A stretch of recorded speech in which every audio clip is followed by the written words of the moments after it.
그러면 무는 나박썰기를 해주도록 할게요. 좀 얇게 합니다. 네. 그래서 지금 육수에 이제 조금 더 시원한 맛을 내주도록 하는 건데 너무 두껍게 되면 익히는 시간이 길어지게 되잖아요. 그래서 나박썰기로 납작납작하게 썰어주시고 일단 제가 요 무하고 아까 그 육수물에 네, 아까 멸치 육수 냈잖아요. 거기에 무하고 오징어를 같이 넣고 먼저 끓이도록 할게요. 한 5분 정도 제가 끓일 거예요. 끓이는데 대신 불의 세기를 너무 세지 않게 해주시는 게 좋아요. 무는 아까 보니까 하얀 무를 쓰신 것 같은데 파란 네. 무하고 차이가 좀 있나요? 보통 이제 무를 큰 상태로 봤을 적에 여기 무청이 달려있다고 생각을 하시면 그 부분이 단맛이 있어요. 맞아요. 햇볕을 많이 받았기 때문에.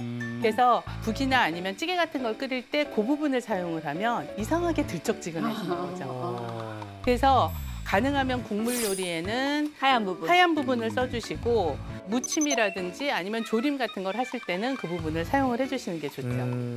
국 끓일 때 하얀 부분. 오징어하고 무 맛이 우러나오는 동안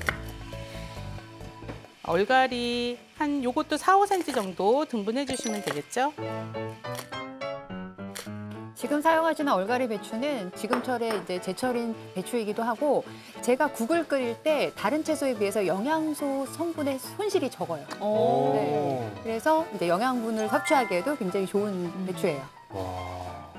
지금 정도 되면은 얼추 이제 오징어 맛이 우러나왔을 것 같아요. 그러면 이 상태에서는 위에 뜨는 거품을 좀 걷어주세요.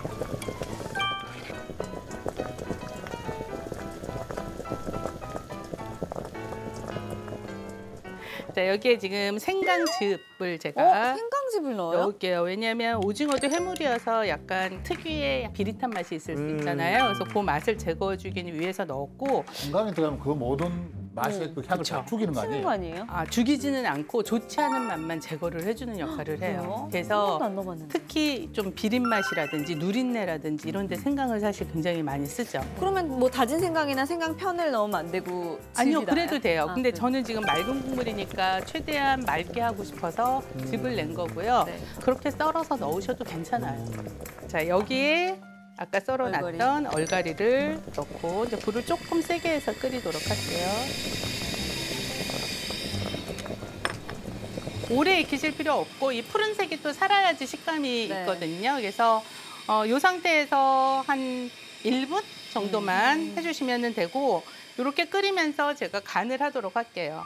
요거는 지금 참치 액젓이라는 건데 멸치 액젓 넣으셔도 되고 새우젓도 넣으셔도 돼요. 아니면 국간장 넣으셔도 되거든요. 그래서 한 큰술 정도 넣어주시고 나머지 간은 소금으로 맞춰주도록 할게요.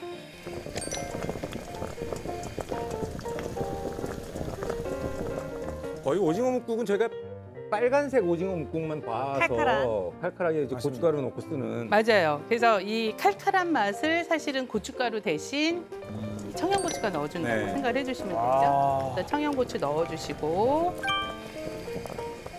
여기에 마늘, 죽이면 됩니까? 예, 안 다지 넣고?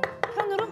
마늘을 국물이 맑은 국물이잖아요. 그래서 다진 걸 넣게 되면 사실 국물이 조금 지저분해지고 꼭 밥풀 빠뜨린 것 같은 느낌이 좀 들 때가 있어요. 그래서 채로 썰어서 국물을 깔끔하게 얇다. 네 만들어주도록 할게요. 오징어 묵국, 마늘 묵국은 처음 보죠. 처음 봐. 저도 처음. 왜요? 맑은 건 처음. 진짜 깔끔하다. 저도 처음 봐요. 자, 마지막에 후추 조금 넣어주시면 이제 불 꺼주시면 돼요. 아 냄새 어떡할 거야? 와, 야 저거 밥 한 공기 딱 말아가 김치랑 딱 익은 김치랑 무면은 와. 이거는 이거는 그냥 아침에 해장국이다. 아 그러니까요. 그래도 좋죠. 맞아요. 해장국으로 굉장히. 완벽한 해장국이다. 자 이렇게 해서 만원 반찬 정미경 요리 연구가의 맑은 오징어 묵국이 완성됐습니다. 자 맑은 오징어 묵국 포인트. 무의 흰 부분을 사용해서 시원한 국물 맛을 낸다. 생강즙으로 비린 맛을 없애고 풍미를 더한다.